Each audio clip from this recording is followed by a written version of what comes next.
Hey, yo, what's going on, my good people? What's up, Nathan Valle? How you doing? My man, what's happening, brother?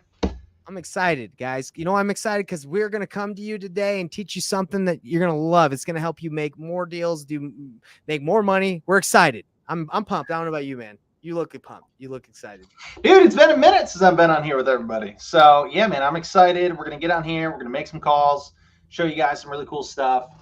This is not going to be just teaching. We're going to be walking you guys through, hey, what is actually doing the business of wholesaling look like? That's That's right. what we're going to be doing. So that's kind of what inspired us to get back on here, start going live with you guys a lot more often because Yep. we don't want to just talk about it. We want to show you guys what does this actually look like in practice. Not only that, sorry, About. don't mean to cut you up, but not only that, but we just missed you guys and we want to interact with you. So, come on in, let us know where you're watching from.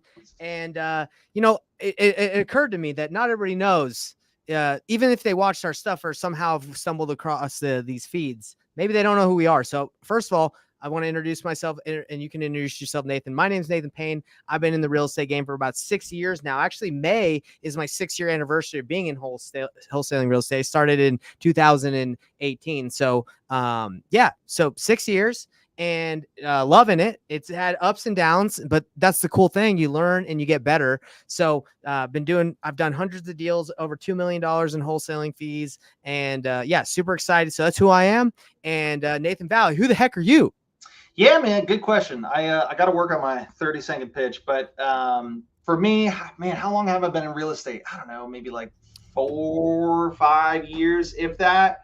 I was in analysis paralysis for like 2 years, like 2 to 3 years. Yeah, I know, it's terrible. Finally got started in real estate, did a deal, started working with a gentleman, did over 100 contracts in a single year. Sounds really cool on paper, but guys, trust me, no one ever tells you guys the details, right?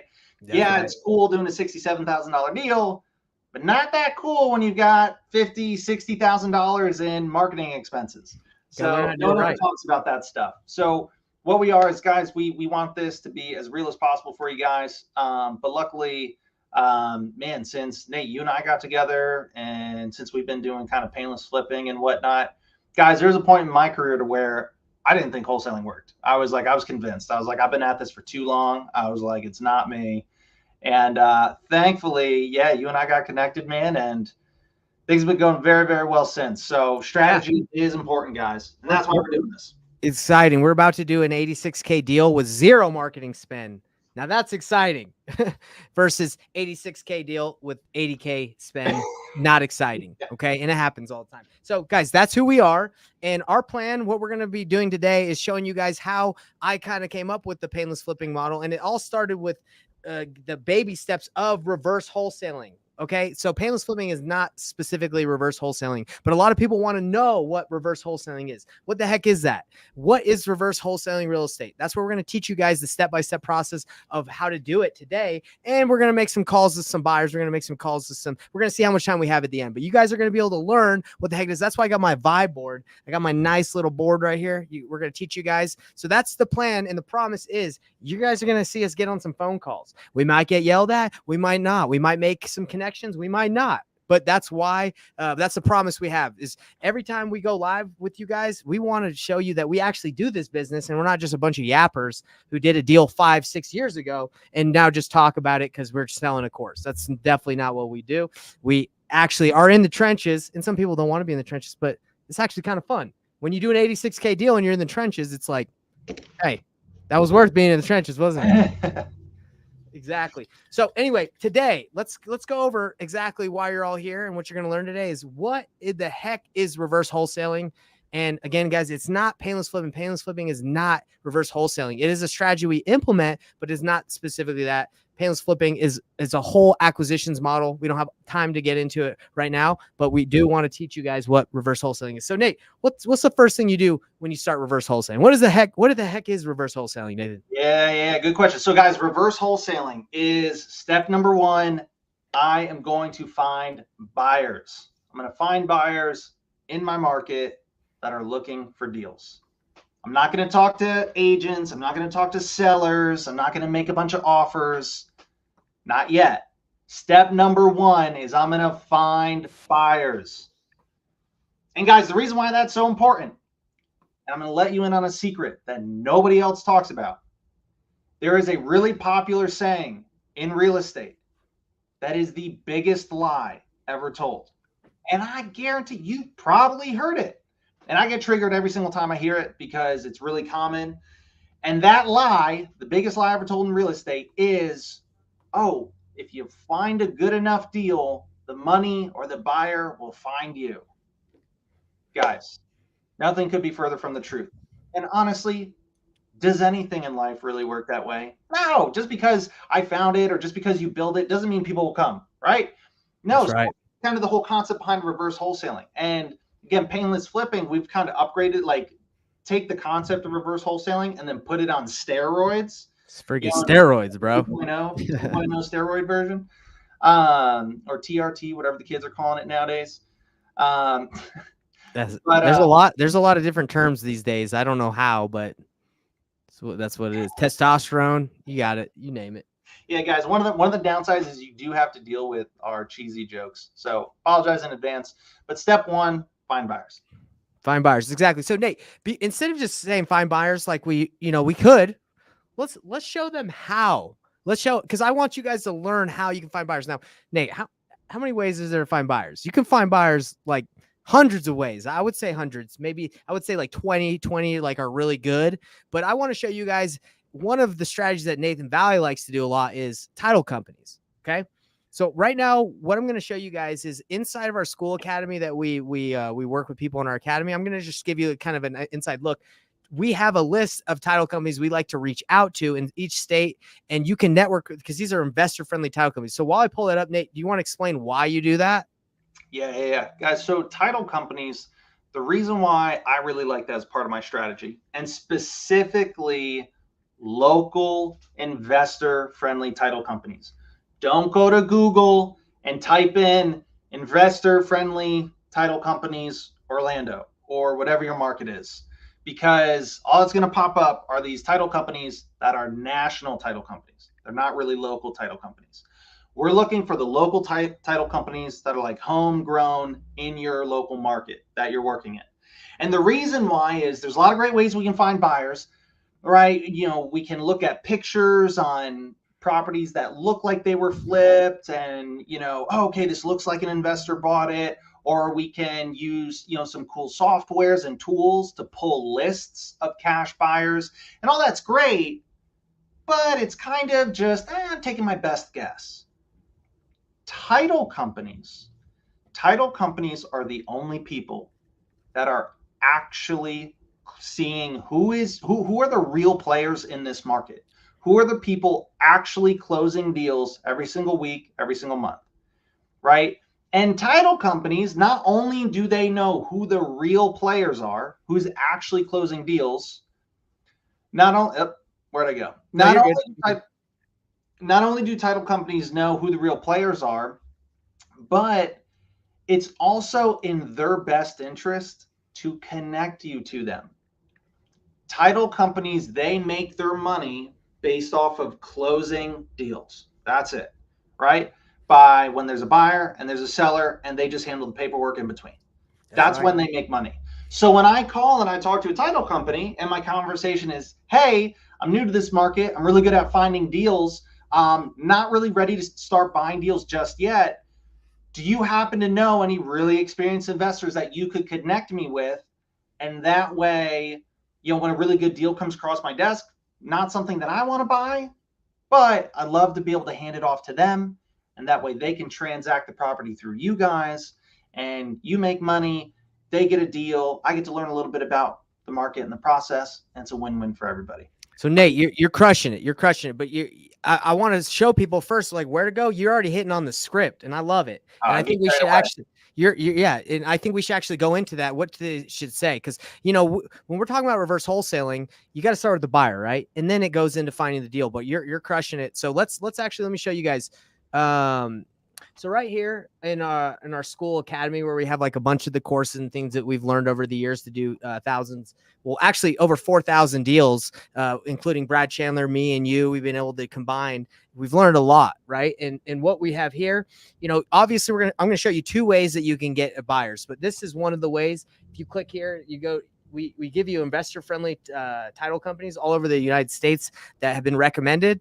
And, you know, you basically can just, depending on what state you're at, you just call the title company and you reach out to them. Now that's like the fast track way. That's the fastest way to do it. Now you can also go to Facebook groups. We're not going to dive too deep into the Facebook groups, but you can go to Facebook groups or real estate investor groups, and you can also search and look for title companies, and you'll see which ones are actively in there. So those are the 2. So you obviously there's lists. These are ones that obviously we provide, but you know, you can do Facebook groups. Now, Nate, you were saying once you get the title company, we're talking about how. Now I was going to kind of go to the next step of like, okay, now deals. Let's actually scratch that. Let's go into teaching and showing you guys what the heck do you say once you find it, right? Because we're here on the how, and we're diving into title companies right now. Now, what do we say? And you were kind of hitting on that already. So you want to elaborate on that again? Yeah. Because I sped over it quick, but there's a few really key things that we want to be saying on that conversation. So when we call the title company, first thing they do, pick up the phone. Yeah, how can I help you? Right. First thing I'm saying to them is, hey, my name's Nathan. I was calling for 2 reasons. 1, because I'm an investor, I'm new to this market, and I was wondering if you guys work with investors. Right now, if you did your homework properly, right, and you know you're calling a local investor-friendly title company, their answer every time should be, yes, oh my gosh, we love investors. 99% of our deals come from wholesalers, blah, blah, blah, right? And they'll go on, and they'll go on for like a 10-minute rant telling you how much they love investors. They do creative deals. They do this, they do that. And it's really nice because you're like, oh, this is an easy conversation. Yeah, right? That's easy. Not too bad. Then from there, I say, okay, great. The second part of my question that I had is, like I said, I'm new to this market, and you know, there's whenever I'm new to a market, there's a lot of nuances. You know, there's always new things with each market that, you know, take some time to learn. I'm really good at getting things set up to where I get a lot of deals coming across my desk. Okay. But because I'm new to this market, even if it's a good deal, probably not something I'm going to want to buy myself, not yet anyways. But what I'd love to do is, I was wondering are there any investors in particular that you work with that, you know, an experienced flipper or, you know, buy and hold investor, someone that you might be able to connect me with, so that when I do get that good deal across my desk, it's not something I'm necessarily looking to buy just yet, but I'd love to be able to hand it off to that investor, and that way he can transact the property through you. I get, you know, he gets the deal. I get to learn a little bit about the market in the process, and it's a win-win for everyone. And then pause. Right now, you guys want to know this secret sauce, like the real secret sauce. This is a question that the title company will likely bring up, and when you talk to buyers, that they will bring up. Guys, this is the secret sauce. I just want to prep you for that. Get ready for the sauce, people. Because this is the difference between somebody calling and saying everything that I just said, and then when I call and I say everything that I just said. When they ask this question, the way I answer this is what makes or breaks whether this works or not. At some point, when you're talking to the title company or the buyer, they will likely say, oh, are you a wholesaler? Now, guys, happens all the time. In today's day and age, when somebody asks that question, there is a bucket with all these assumptions, right? And when they say, oh, are you a wholesaler? When they're asking that question, they're assuming all of these things about you. And so what do I say? When the title company goes, oh, are you a wholesaler? I say, no. Ooh. Yeah. We're not lying, because what I say is, I say, no, No, if by wholesaler, if you're asking me, do I do assignments and double close? Yeah, absolutely. But if you're asking me, oh, am I a wholesaler that, just gets a bunch of trash properties under contract and inflates ARVs and then, tells people that it's a $5,000 rehab when it's a full gut job, no, if you're asking me if I'm a wholesaler like that, no. Do I do assignments and double closes? Yes, absolutely. But no, I'm not one of those guys. I'm not one of those guys that does all of that and then, just blasts it out to a list of 10,000 people. That's our difference. That's our competitive edge. Our model is not just send out deals and just cross our fingers and hope we get lucky. That's not how we roll. And then I say, for me, I do things very differently. I'm much more relationship based. So for me, when I'm new to a market, I really just look for my core group of people that I know, like, and trust, and that I can do repeat business with again and again. Pause. Guys, when you say that, and guys, I say that exactly how I just said it on this camera. If you guys watched my 30-day challenge that I did February of last year, you'll know that that's exactly what I would say when I would talk with a title company. And the thing is they're making all these assumptions. And when you say no, and then you say all the things that they are assuming in their head, right? That's really what we're doing. We're just listing all the assumptions that they're thinking. And we're saying, no, I'm not one of those people that does X, Y, Z, right? And I'm saying, I'm actually one of these people that's the complete opposite. What it does is it kind of breaks their pattern, and you'll hear a change in their tone most of the time. They're like, huh. And they're like, this is interesting. And they kind of have this moment to where they're like, okay, this person's different. And that's exactly the reaction that we want. And that's to where they will connect you with their top buyers. And again, guys, we're not looking for 1 million buyers. You don't need 1 million buyers. Not all buyers are created equal.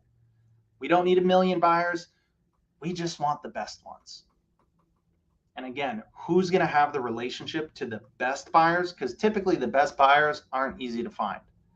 You got to find them through a relationship. That's right. And Nate, do you want me to keep going, or was there a point you wanted to make? No, that was good. That was good. So I hope everybody that's watching this understands. So like I've had a lot of people call title companies and they're like, it didn't work.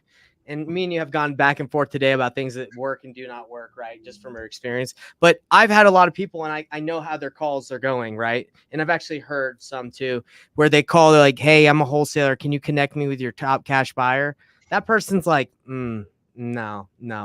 And usually another problem they have with title companies is they'll call the front desk, and there's usually like a gatekeeper, like in any office. There's someone that just works the front office, and they'll talk to them. That's not who you're trying to talk to. You're trying to talk to the escrow officer, trying to talk to the person that closes the deals, not the person at the front, right? So just make sure that you're not, hey, I'm calling, was wondering if I could work with any of your top buyers. They don't know in the front, and they're not going to give you anybody. You want to talk to the main people that are doing deals. And that cool thing about using Facebook is you're able to find those people usually in those groups because their names are said. But anyway, great job, Nathan. You gave a very detailed script, which is good. I tried to write as much as I could down. But guys, that's why this video is recorded for you guys, so you can listen to this and rewatch it. When you make those calls, you want to make sure you're coming off professional. Now, if you haven't done a deal and you're a little intimidated by calling title companies, let me tell you, this is the least intimidating part of wholesaling real estate. Try calling sellers who don't want to talk to you. These title companies want to talk to you. They want your business. So there's nothing intimidating. If you call and they say no, that's okay. Just try again. Try another title company. You're going to be fine. Call maybe in a couple other days. They won't remember you. So don't worry. Don't be intimidated. That's all I got to say about that. But anyway, so Nathan, now we have many calls, guys. If any of you are interested in hearing what that conversation sounds like, we have many calls that we recorded of us talking to title companies and getting their buyers. I have many for my 30-day challenge. Nate, I know you got a lot, but let's kind of fast forward. Let's say we call title companies in Utah, for example, and we find three cash buyers, and they all are buying in a specific area. Let's hop to the next step about reverse wholesaling, because we've kind of really killed that horse. We've beaten that dead horse about finding the buyer. There's so many more, guys, but really work with title companies, ask these questions, use that. Now let's go on to step number 2 of reverse wholesaling. You found the buyers, you got their criteria, right? You've asked those questions. Where you find those deals? That's where we're going to dive into Privy right now. All right, Nate. So do you want to share your screen, or do you want me to share it and kind of give it an idea of where you would start looking for buyers? Yeah, I can do it if you can't. It might work better on yours. Okay, so let me just do it. Does anybody have any questions in the that's watching, and to answer anything for you guys? We want you guys to take action, and our hope is, hopefully we can do deals. Maybe your buyers that you have, the ones that you develop relationships with, maybe they're not the perfect for the deal that you find. Maybe we might have some right buyers. That's the great thing about networking and doing deals together is, this deal that we're doing, the 86K, it's very possible that someone might not have been able to find that buyer that we have. I would say it's 99% possible because this is a unicorn. But Nate, it happens all the time, right? Like there's buyers, there's outliers out there too. Literally the last 3 deals, almost every deal that we do feels like that. The last deal was a buyer that was able to pay basically twice what most people were offering as far as a down payment. Deal before that, buyer was able to offer like $100,000 more than what most other people were offering at. And guys, it's not because it's like, there's a sucker born every minute. No, guys, these buyers are really experienced guys. They do a lot of deals, and it's just for whatever reason on those specific deals, that's, they're just able to pay a lot more than everybody else. And guys, that happens all the time. And sometimes there's going to be people to where they might be on the same list, right? I might talk to the same buyer that you talk to, but you might have a better relationship with that buyer than me. And so you might be able to get them to come up on their offer more than I would, or get them to take a serious look at the deal. There is so much more that comes to working with buyers than just, I just need to build an email list and blast it out. That used to work 5-10 years ago. Guys, that does not work well today. What Kit's Deals done today is relationships. So that's what we're really big on. That's what we focus on. And that's what I encourage you guys to do. All right, so let's go. So we're fast forwarding. We called the title company. We were able to network, and we found 3 cash buyers there, and we kind of know exactly what they're looking for. All right. So what we like to do is we like to use Privy. Okay. If you don't know what Privy is, it's where you can find on-market deals. It costs you absolutely no money to leverage and network with people that are on market. When you start doing deals that are off market, you have to skip trace, you have to pull lists. But with Privy, it's just straight. You can go look for deals, and you can make calls to real estate agents. Okay. So I have a specific buyer that I've networked with. I've asked his criteria, asked him where does he buy. He says he buys on the east side of this highway right here, which is let's see what the heck it's called. You know what? I can't even remember because it's North Ogden. It's northern Utah. But anyway, it's highway right here, South Highway. Blah blah blah blah blah. All right. So he says I buy in Ogden, in this area over here, guys, on the east side of the highway. So I set Privy's filters. I just said, hey, Privy, find me some freaking fix and flip deals. And then you can zoom in and zoom out where you need to go. So I can see on this side what opportunities are available on the east side of the highway. Okay. So let's take a look at some of these. This is 385.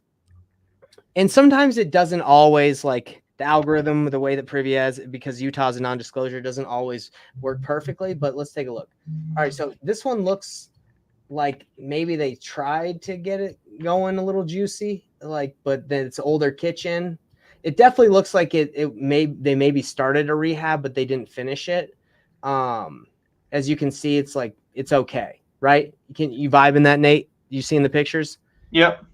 So I would just call the agent, and I would just be transparent and be like, hey, look, I'm looking at the deal. I'm looking for a flip. And it looks like this one, maybe they started. Is this an opportunity that maybe I potentially, flip? Is the seller looking for a cash offer? Are they looking for, to get the most they can? They're just going to wait until they get like a full price offer. It says it's been on the market for 4 days. So this one isn't something that's just like they're going to be dying.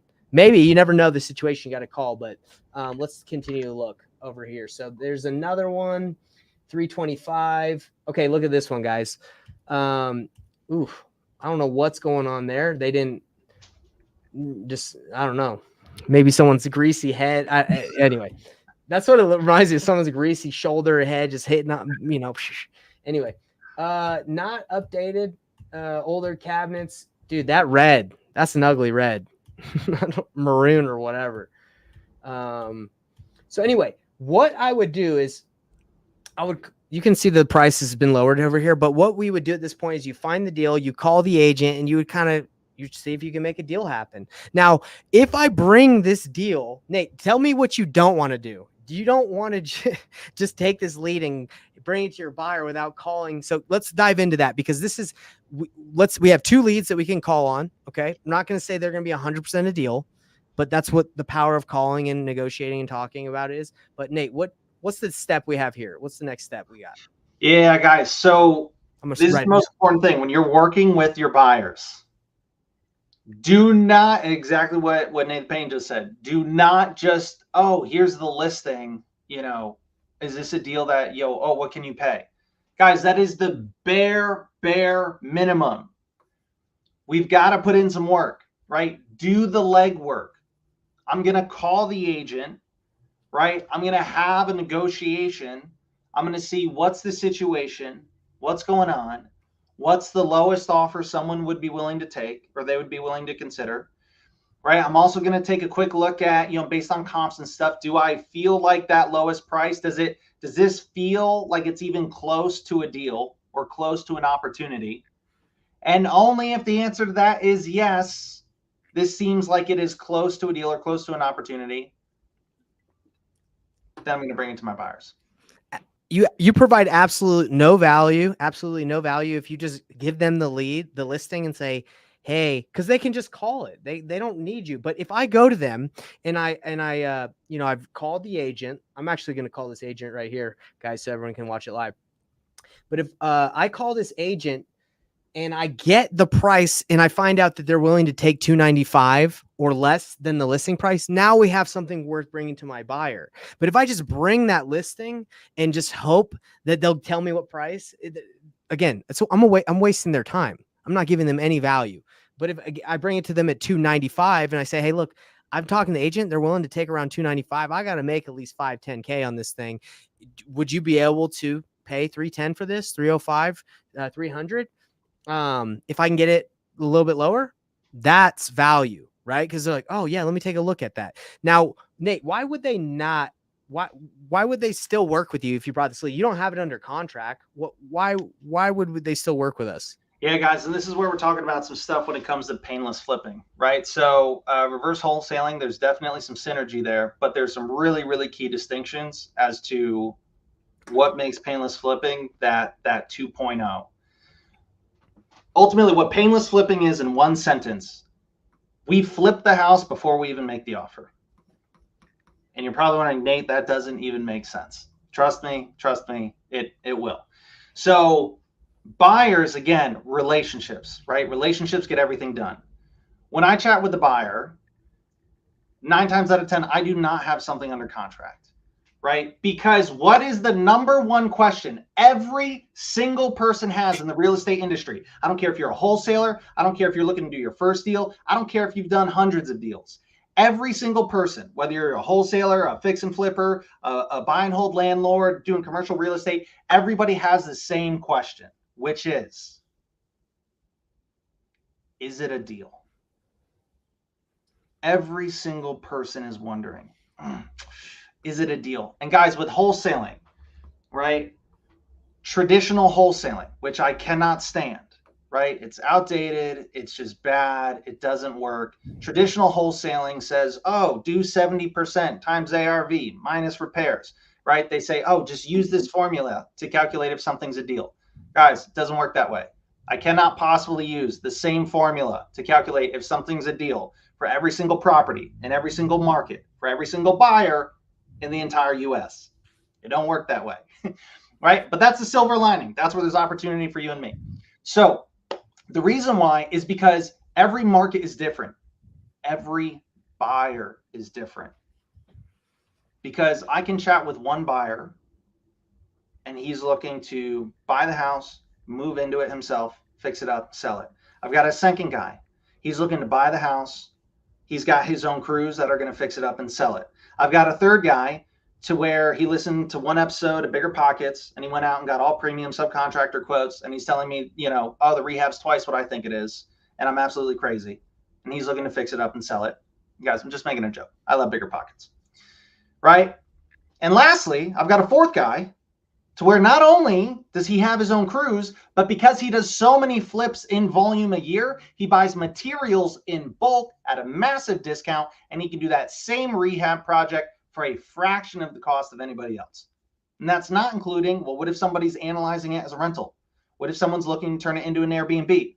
What if someone's looking to rent it out by the room? What if someone's looking to turn it into an assisted living facility? What if you guys get my point? Whether it's a deal or not a deal is going to depend on who I'm talking to and what a deal is for them. So take the formula, take that, throw it out the window. All right? Because that will mess things up more than anything. What I'm looking for is this an opportunity? Is there a good discount here? And then from there, I'm going to look for buyers and say, hey, where would you need to be at? And so that's where we're going to bring it to the bottom, because real quick, I just want to reiterate, is it an opportunity? Look, it's not that you need it exactly at the right price immediately, right? You need, I mean, look at this deal that we're looking at right now. It's been on the market for 70 days. There's an opportunity there, okay? There's something going on, and we can find out what it is and bring it to a buyer who's buying in the area. Now, we don't need, if we went in there at 70%, like Nate's saying, yeah, the guy's probably going to just laugh and say, come on, no way. Anyway, keep going. Yeah, and guys, and so the big thing is I'm not going to call and say I'm this big cash buyer, I can offer this price. No, because I don't even know if that's a deal, right?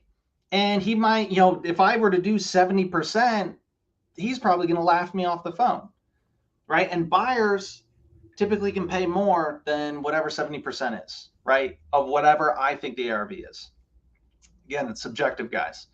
So what I need to do is, I don't know if something's a deal. And guys, if you've been wholesaling, if you've been watching YouTube videos, if you've been making calls or offers, or even if you've just gone on Redfin or Zillow and just kind of run some numbers on a deal, guys, what's 99.999% of wholesaling? You look at a deal or you talk to a seller and whatever, and you run the numbers and you're like, it might be a deal if the ARV's here and the rehab's only this much. But it might not be a deal if the ARV's only here and the rehab's really this much. Meaning it depends, right? Whether it's a deal or not, it depends on who we're talking to. So rather than me wasting all this time trying to calculate and use a formula and all that. Yeah, notice I haven't even ran the numbers on this deal yet. Let me just talk to the person that's going to be buying it and say, hey, I believe this is an opportunity. Here's all these details. What price would you need it at? So that's what we do. That's right. So Nate, but let's make it concise for everybody. Obviously, we're not calling the buyer yet. We're not going to call the buyer and say, where would you need this to be at? We're verifying that this is even an opportunity by calling the agent to see if this is something that when I say opportunity, that means that there's motivation on price. They're willing to flex. There's their timeline. They need to sell quickly, or they need to sell in a shorter amount of time. And what else is there? So there's price, motivation. What else is there? Price, motivation, timeline. Price, timeline, motivation, and condition. Condition. That's right. And the condition of this house right here is, it needs work, right? So that's what we're looking for. So when everyone's saying, when you're saying, hey, we're going to ask our buyer, again, we're only asking if we find that there's an opportunity involved, right? With the 4 pillars. I always forget the condition one. I don't know why. Because I usually am not really too interested in the condition. It's more of like the situation, the motivation. So anyway, I'm going to call this guy, because I promised you guys, like we did when we did the intro, we showed you, we told you who we were. I said, this is the plan. And our promise is we always make calls in our lives. Okay. So we're going to call this guy. You want me to call him? It's up to you. What do you want? You want to call him? Bro, I love calling. I love calling too, dude. All right. You can call him. You can take it if you want it. Nah, it's all right. You got it. So guys, we're just fighting. We're fighting each other over here for these deals. Can you send me in Discord the address? Can you copy and paste it? Actually, since we are in, what's it called? StreamYard, I can just send it to you in a little chat right here. Let me see. See where it says on the far right, private chat? I just put the privy link. Do you see it? Yeah. There's an office number, but I don't usually like to call the office number. No, absolutely not. So guys, what we do is I'm just bringing this up here real quick. So let's walk through these steps. What's the address real quick? Sorry. It didn't pop up? No. Okay, hold on. So just so you guys are following along with what we're doing, because we're literally doing a step-by-step of reverse wholesaling right here in a quick condensed version. So step number one, you obviously got to pick your market. So we would say pick a market that you, it doesn't have to be local. It just has to have flipper activity. And that's another thing with Privy. It shows where all the flips are going. If it's in a major metro, there's usually tons of buyers, right? But tons of flippers. So we'll just say that. So you pick a market, you find buyers, and right now we're showing you guys how to use title companies. You get title companies, you get buyers, you network, you find buyers, you find out where they're buying, you go to Privy, you filter for fix and flips, and you start looking for deals that look like there's discounted. It looks like they've been on the market for quite a bit. They don't always have to be on the market for quite a bit, but that usually helps you when you're calling. And the condition looks like they need some work. You call them. We're about to do it right now. We're calling and we're going to find out more information. If we find that there's an opportunity here, then we bring it to our buyer and we say to the buyer, hey, I'm in negotiations. This is where I think we can get it. Where would you need to be for this to be a deal for you? Okay. Does that all make sense? Those are all the steps. All right. I can write them down again, but I think you guys got it. All right, Nate, you got the agent, you got the number? I do. I'm just looking at the notes real quick. Okay.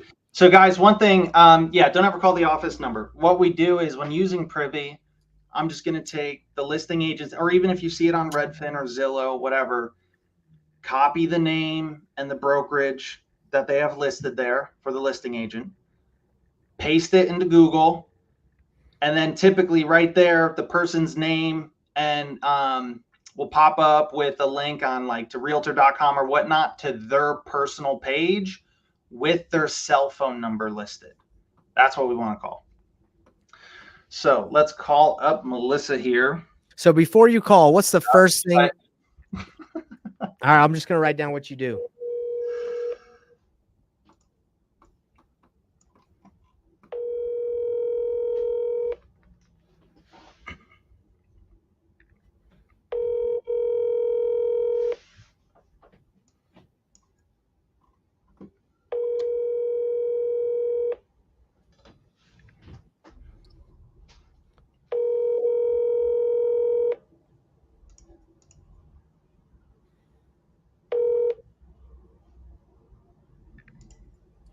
Hi, you've reached Melissa Hernandez with Come on, Melissa. So Nate, how many times twice? You call twice? It's 2 to 3 calls.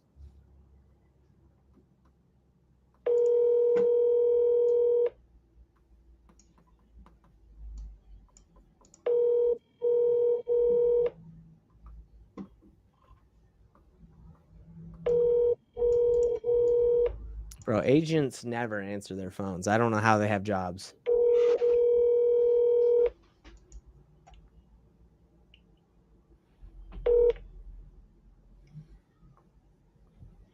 Hi, you've reached Melissa Hernandez. All right, guys. So what I would typically do is every time I never only call one, literally never. Call twice, leave a voicemail, send a text message. I didn't do it here because we're just calling one time, but on the day-to-day, call once. If there's no answer, I immediately redial, right? If there's no answer, I would then leave a voicemail, and then immediately I would send a text message, right? And the voicemail, really simple, short and sweet. Hey, Melissa, this is Nathan. I was calling about a listing of yours. Give me a call back when you get the chance. Thanks, bye. Right? Upbeat tone, sound nice, like a friendly person to chat with. Also, keeping it vague. I'm not saying what address. I'm not saying why I'm calling. I'm not saying I'm an investor. I'm saying, hey, I'm calling about a listing of yours. Give me a call back when you get a chance. Thanks, bye. Right? What that does is that builds curiosity. Right? I want her wondering, wait, what listing are they calling me about? Is it Is it that mansion that like I just listed and oh my gosh, I'm gonna make so much money? Or is it that headache property that's been listed for 60 days and I can't sell it? Right? We don't want her to know. So I call this real quick the 3-piece combo: call, text, voicemail. And if you want to throw a 4-piece combo, you can email them if you got that email. So yeah, hit him with 3-piece. So hit him with a 3-piece, right? Call, text, voicemail, and then the text message. Really simple. Hey Melissa, it's Nathan. I just left you a voicemail. Was reaching out about a listing of yours. Call me when you get a chance. Right now, Nate, let me say something super quick. Now, for all of you that might have worked up all your gumption, all your energy, and all your excitement to make one call and they don't answer, you ain't done. It ain't over. You just started. So don't think like it's over. You guys take that momentum. Don't stop. Make that next call. What's up? Yeah, guys, and I also want to make very clear, when I call, I'm doing all 3 of those things. I'm calling twice, I'm leaving a voicemail, I'm sending a text message. But then I am repeating that process. Like if it's a lead, right? Or if I think, okay, this house might be an opportunity, right? Where I want to call and find out more information, I'm going to repeat this same process like an hour from now, if that. Right? Like I will do this 2 to 3 times in a single day until the person calls or texts me back. Usually by the second, typically by the 3rd time, you will at least get a text message. Right? And I know a lot of you might feel like, oh my gosh, Nate, you do that 2 to 3 times in a single day. Yes, guys, they're agents. They get paid by selling the home. The funny thing is you are not bothering them, right? If anything, it demonstrates that you are serious, right? And it demonstrates that you're a professional. You're here to get a job done. I'm not here to call somebody one time, then wait a week and be like, oh, they never called me back. No, we're wholesalers. We're investors. We are assertive, right? We get the job done. A wholesaler, bro. All right. Let me call this lead. This is another one I found. Now, look, this has been on the market for 40 days. I love it. And it doesn't look like terrible. It looks like someone could move in, but it's obviously not selling. I think it's overpriced. But a lot of the time when I call, I'm just trying to find out the situation, right? Like, is there something there?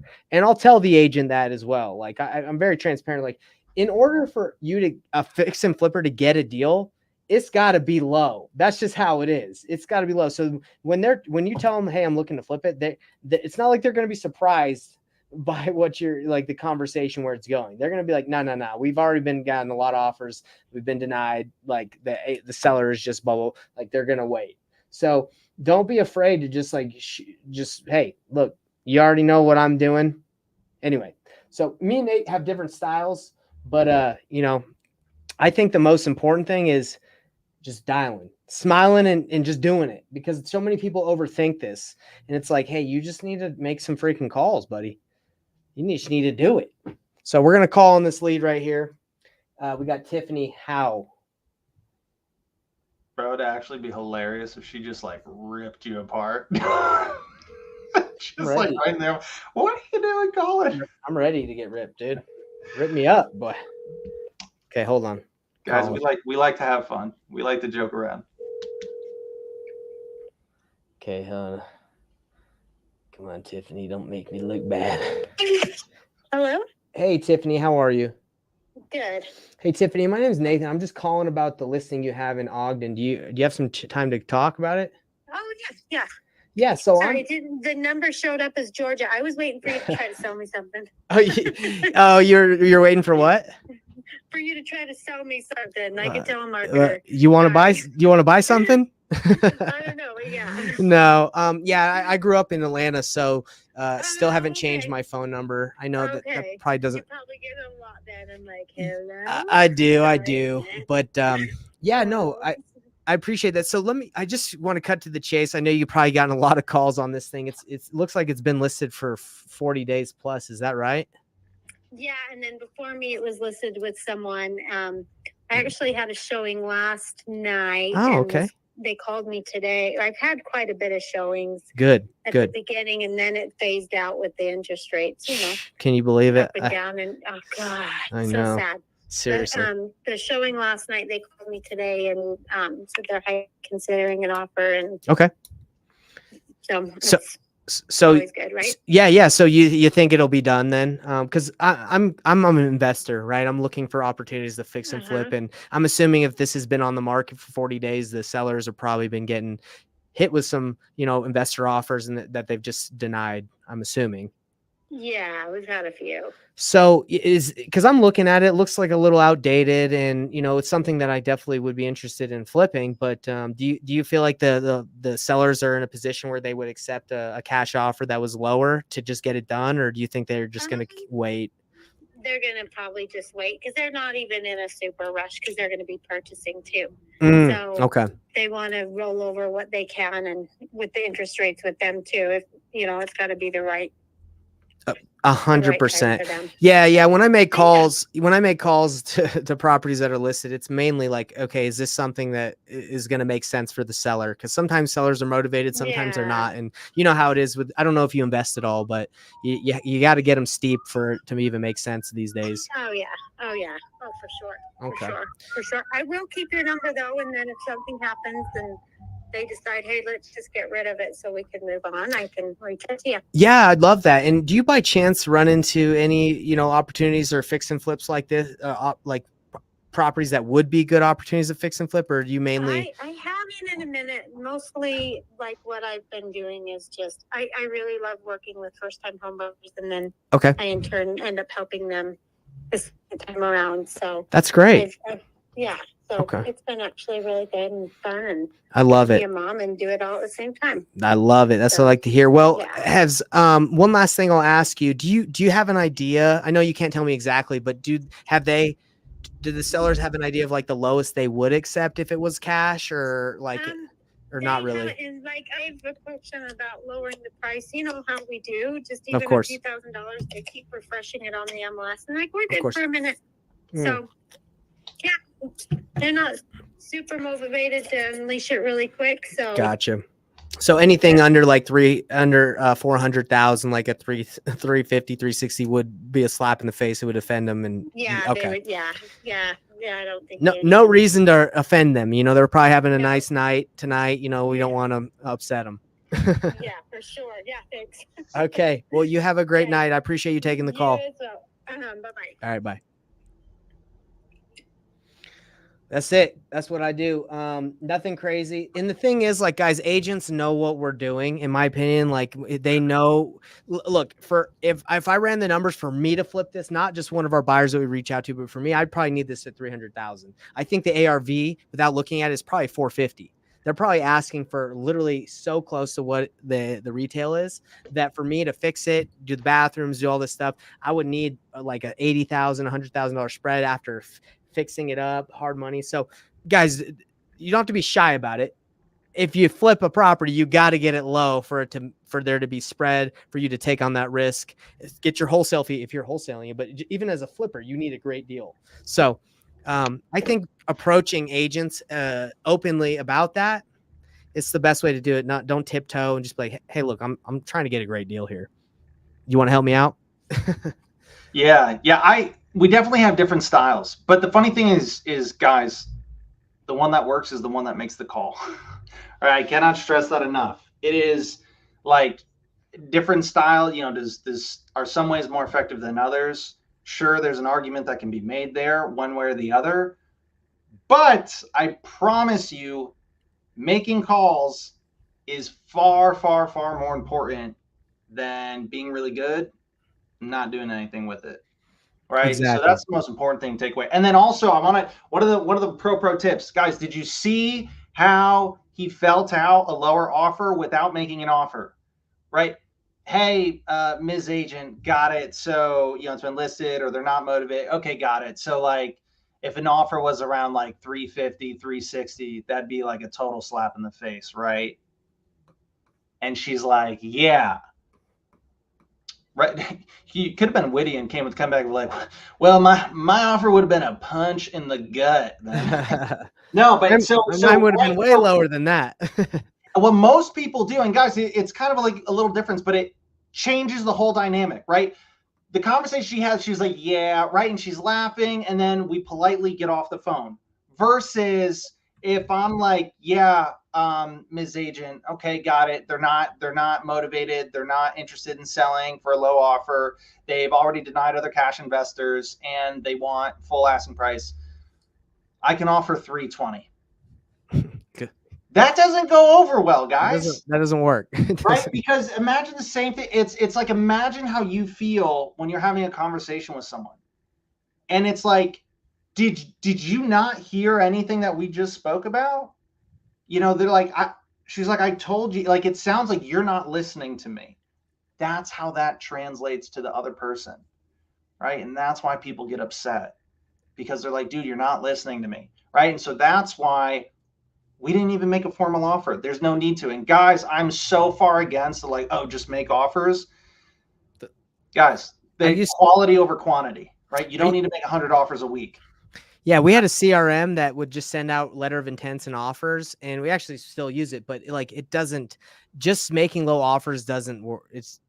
It doesn't work. Maybe it'll get someone to respond and be like, hey, your offer sucks. And then you can have a conversation. That's honestly what I would use it for, is just to get agents to respond. But it does not work, in my opinion, for the amount of work that goes into it. For like, it's not worth it. Guys, and the other thing is like, it starts a relationship off really poorly, right? So the thing is we're looking for, is this an opportunity, right? Like, is there a problem that we can solve here?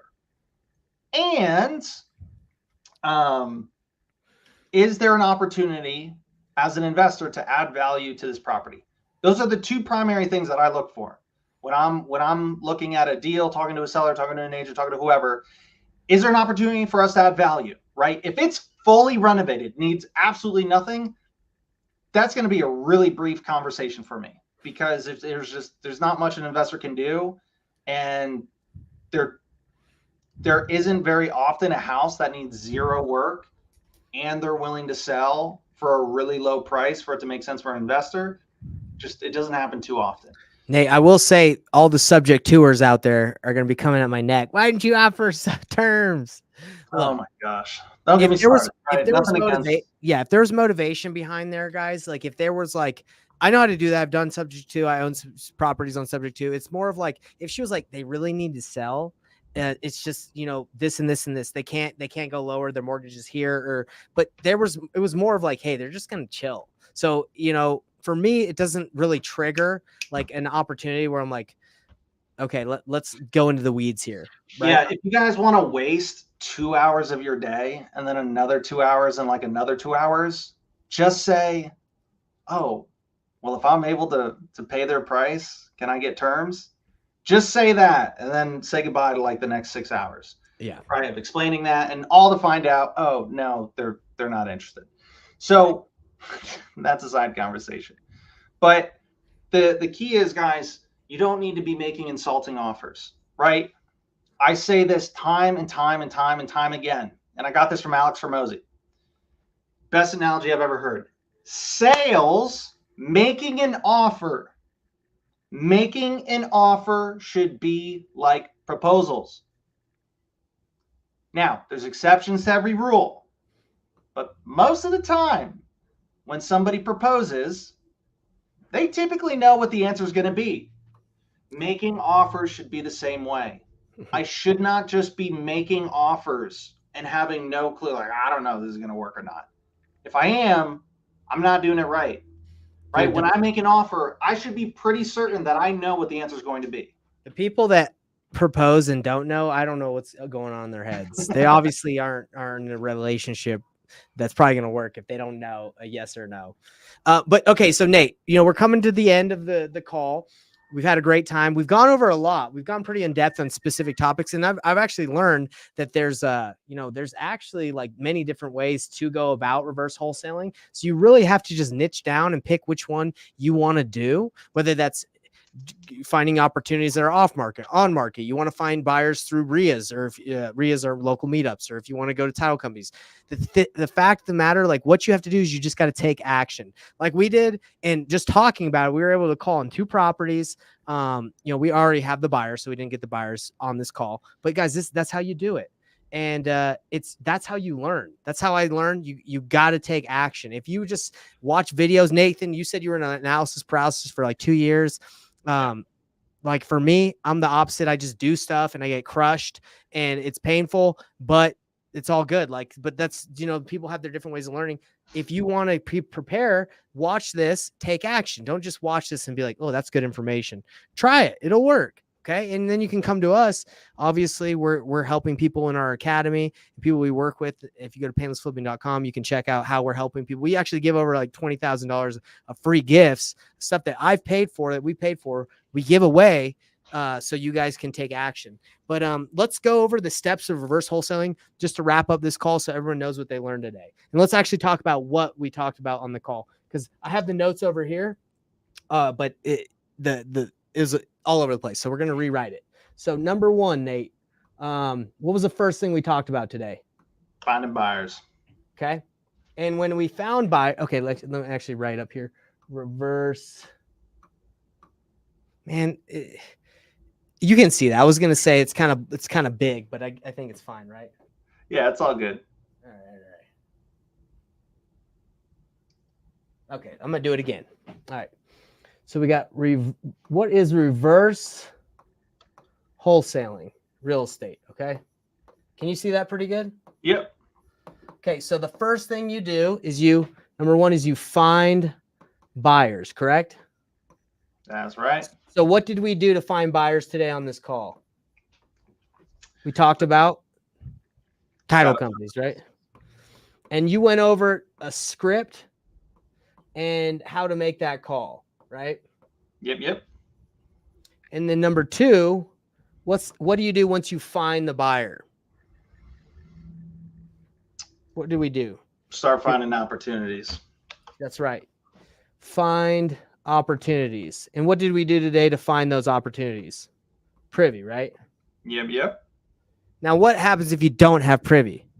That privy is like $97 or $150 a month. What if you don't have that? What can you do to find those kind of opportunities on the MLS?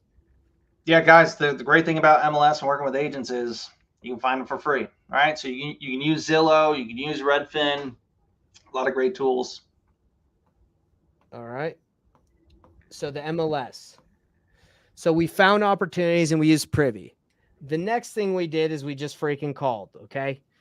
We didn't do, Nate, did you run any comps on those ones you called? Did you waste any time on any of that? No, that's such a good point. I'm glad you brought that up. Guys, so many people will spend an hour, and this is where it just goes wrong with just sending out offers. People will waste an hour to 2 hours comping and estimating rehab and all this stuff and putting together an offer and then sending it on something that in 2 minutes you could have found out, okay, this isn't even remotely close to an opportunity, right? And that's why, guys, just getting on the phone is so much easier because you cut out all of that waste, right? And that's what I see crushes people. Do you want it to take a year to do your first deal? Or do you want to do it in the next 30 to 45 days, right? Don't waste, if you want to take a year, spend time and thoroughly try to comp out and find out ARV on every single property, and then try to rehab, and then look at what's the job growth and market right? No, we want to throw all that out the window. Let me just get on the phone. Does this sound like there's motivation? Is this an opportunity? That's all we're trying to find out. That's it. And I know it takes time to really feel and sense if there's an opportunity involved.